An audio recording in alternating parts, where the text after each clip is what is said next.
Nangkon sa mga health officials nga naglisod sila sa pagpangita sa shredder o tao nga carrier sa polio virus diya sa syudad sa Mandaue. Padayon pa ang pagpangita kaniya aron makontrolar ang pagkatap sa sakit. Si Rainy Cusarino sa report.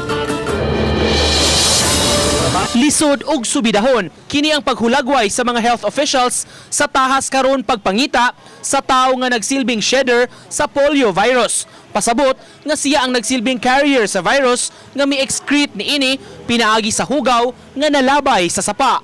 Suma pa, delikado kini nga makuha sa lain nga tao, labi na sa mga bata. Mao nga subsub ang pagpangita karon sa maong shedder. Ang ato ang vaksina pero ang shedder missing pa. Pangitaonon pa.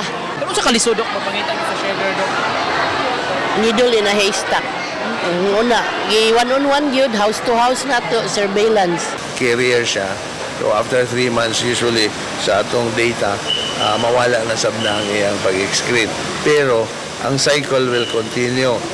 Once nga makatakod siya sa lain, nga mamahimo na pong carrier, magpadayon na magtuyok-tuyok sa atong kabaranggayan. Gipasalig hinuon sa Department of Health, dunay igong supply sa bakuna batok sa polio. Miapod-apod na sila sa mga bakuna sa mga local government units. So hago na ko ang mga ginikanan nga aduna tayo schedule for immunization diya sa atong mga health centers. Palihog nga moadto ta dito kay aron ang atong mga kabataan mahatagan sa mga necessary nga mga bakuna. Uban ni Marlon Melgazo, Nico Sereno, Balitang Bisdak.